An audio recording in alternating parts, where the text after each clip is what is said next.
Some of the nation's top health experts have also raised concerns, but now they're doing it publicly. 6 of the president's former advisors published these op-eds yesterday in the Journal of the American Medical Association. The doctors are calling for an entirely new pandemic strategy. The long and short of it, let's learn to live with COVID instead of trying to wipe it out. CNBC's Meg Terrell covers science and medicine for us. What kind of changes are they talking about? Well, Shep, a key part of these opinion pieces focuses on what that new normal with COVID actually is and the importance of laying out specific goals and strategies and communicating them well. What we're trying to lay out is basically the kinds of things that we need to do in order to live with this virus, to move us forward. Right now, there are many people in the public who believe that this will never end. It's going to. We just have to figure out how we're going to do it.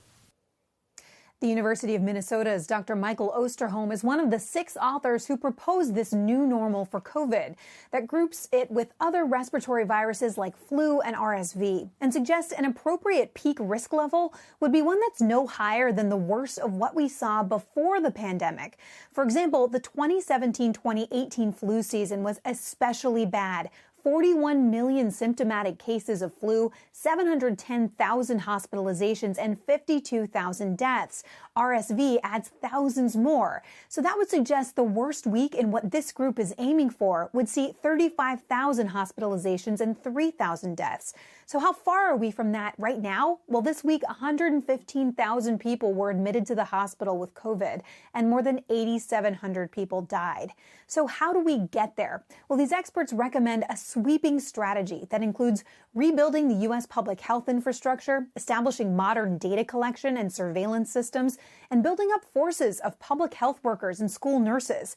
It also includes improving testing, ventilation, and access to high-quality masks, and continuing to focus on vaccine and drug development.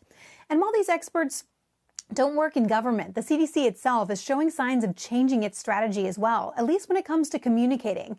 It held its first standalone briefing today since July. This was something the agency used to do at least weekly, now promising to answer direct questions outside of White House briefings more regularly. CDC Director Dr. Rochelle Walensky acknowledging, quote, "This is hard," and said she's committed to continuing to improve as they learn more about the science. Shep?